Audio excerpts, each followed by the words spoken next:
Baiklah ikhwan dan akhwat yang rahmati Allah, zikir yang kita belajar adalah zikir yang secara bertarekat artinya mempunyai kaidah ya.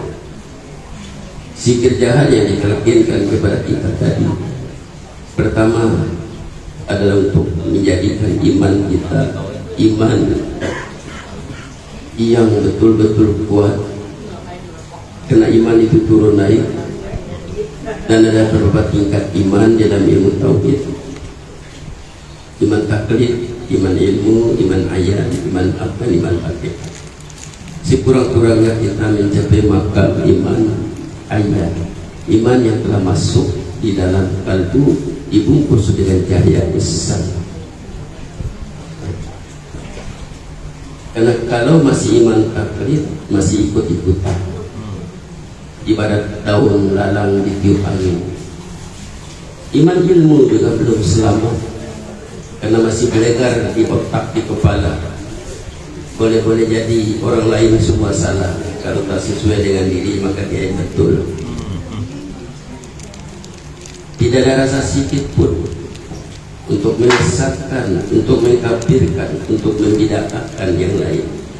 Itu iman ilmu, masih tertipu. Maka yang kita perlukan masuk ke iman ayan, iman yang masuk dalam makan muraqabah, iman yang sudah merasa dilihat perbuatan bila buat sesuatu, iman yang merasa didengar ucapan bila berkata-kata, iman yang merasa ditatap kalbunya oleh Allah. Maka dari dirinya lahirlah akhlakul karimah, ucapannya sentiasa benar, takut bercakap bohong, menipu dan lain-lain, karena merasa didengar oleh Allah. Begitu juga takut berbuat sesuatu perkara yang dilarang oleh Allah, karena merasa dilihat oleh Allah. Dan hatinya sentiasa tunduk, patuh, dan menjadikan nafsu amarah, lawamah dan malhamah taat mengerjakan perintah Allah. Inilah iman yang kita harapkan. Maka alat untuk mencapai iman itu Rasulullah telah menyebut dalam sebuah hadis, jadidu imanakum, perbaharuilah iman kamu. Qala, berkata sahabat, bagaimana nak perbaharui iman kami ya Rasulullah? Qala bi kasrati qauli la ilaha illallah, banyak-banyak mengucap la ilaha illallah. Berapa banyak kita diperintahkan di dalam mengucap la ilaha itu? Ada 165 kali, tidak boleh kurang, tapi lebih banyak lebih bagus. Sekiranya kita dalam safar, sekiranya kita terjebak dalam macet dan lain-lain, ada perkara yang kita tak boleh elakkan, boleh 3 kali, tapi dibayar qadarnya pada masa yang lain. Kenapa mesti dibayar qadar? Karena kita telah berbaik, telah berjanji ya. Jadi janji itu mesti ditulis. Maka hukum daripada zikir, hukum asalnya sunat. Itu ijma' pada kota sufi. Hukum asalnya sunat. Ya ayyuhalladzina amanu zkurullaha dzikran katsira. Contoh, orang yang beriman berzikirlah kamu kepada sebanyak-banyak zikir. Itu sunat. Tetapi bila kita mengambil talqin bai'ah, menjadi hukumnya wajib.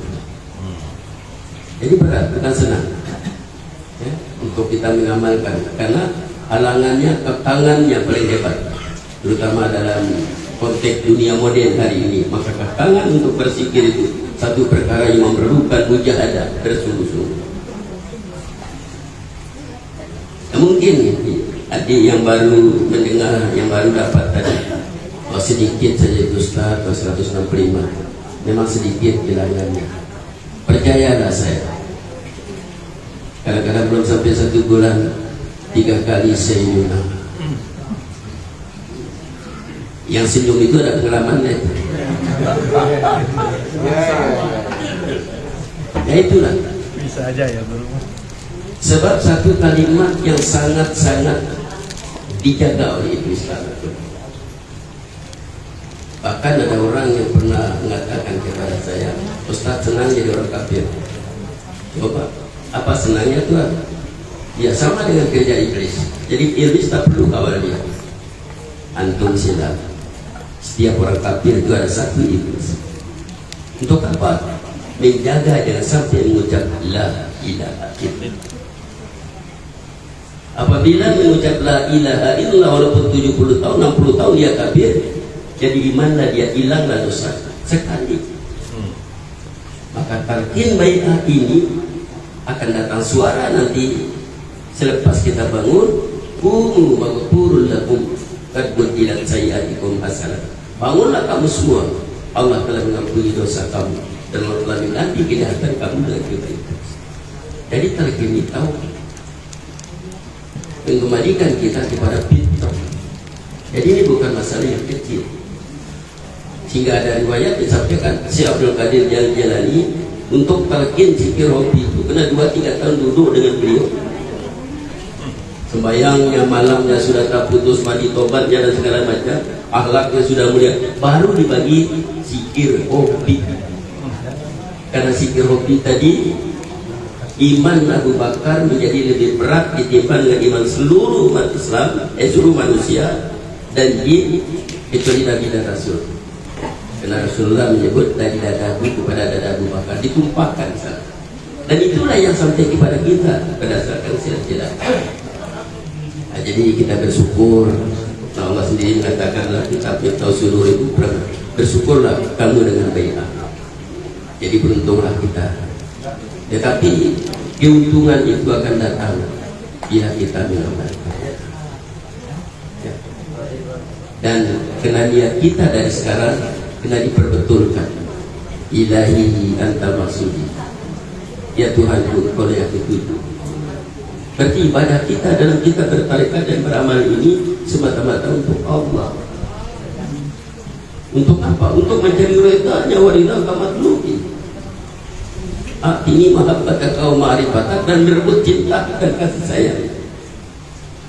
Jadi kita beribadah ini bukan mencari pahala, tetapi bukan kita tidak mau pahala, karena pahala tak perlu dicari, dia akan datang sentiasa.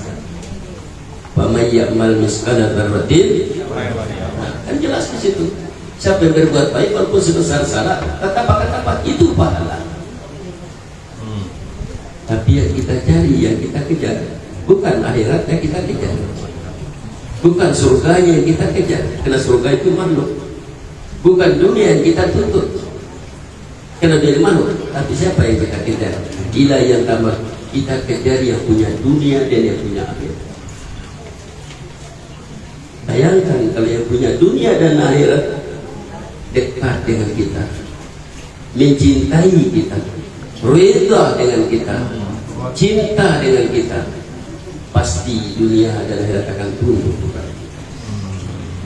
Tapi kalau kita jauh dengan dia, dunia dikejar, dia akan makin lama. Sejarah telah membuktikan 700 tahun kurang lebih Islam telah menguasai 3/4 dunia. Karena pada masa itu umat Islam bukan mengejar dunia, tetapi dunia menjadikan alat untuk mencapai tujuan, itu tujuan ridha Allah. Tetapi bila raja-raja Islam, terutama kerja penjajah British dipecah belahkan, maka raja-raja menjadikan dunia sebagai matlamat dia. Akhirnya dunia makin lari, makin jauh, makin dikejar, makin jauh. Itulah yang terjadi pada hari ini. Jadi baik, itu satu. Yang kedua, kalimat la ilaha illallah ini adalah kalimat yang menjadikan kita anak kunci untuk menjadi orang bertakwa. Ini saya suka ulang, karena ini adalah satu peringatan yang paling hebat. Karena Rasulullah menyebut at-taqwa hahuna, at-taqwa hahuna, at-taqwa hahuna. Takwa di sini, takwa di sini, takwa di sini. Itu masuk di dalam makam muraqabah. Menurut Al-Qusairiyah, muraqabah itu seorang itu tahu bahwa Allah itu mendengar, maha mendengar, tahu bahwa Allah itu maha melihat, tahu bahwa Allah itu maha mengetahui. Tetapi saya dalam memahami kata orang itu tahu Allah maha melihat, tahu Allah maha mendengar, tahu mengetahui, bagi saya belum cukup. Kenapa? Anak-anak kita yang kecil boleh tanya, tahukah kamu walam? Dia tahu, dia tahu. Tetapi kita at-taqwa hahuna maksud kena sampai kepada rasa.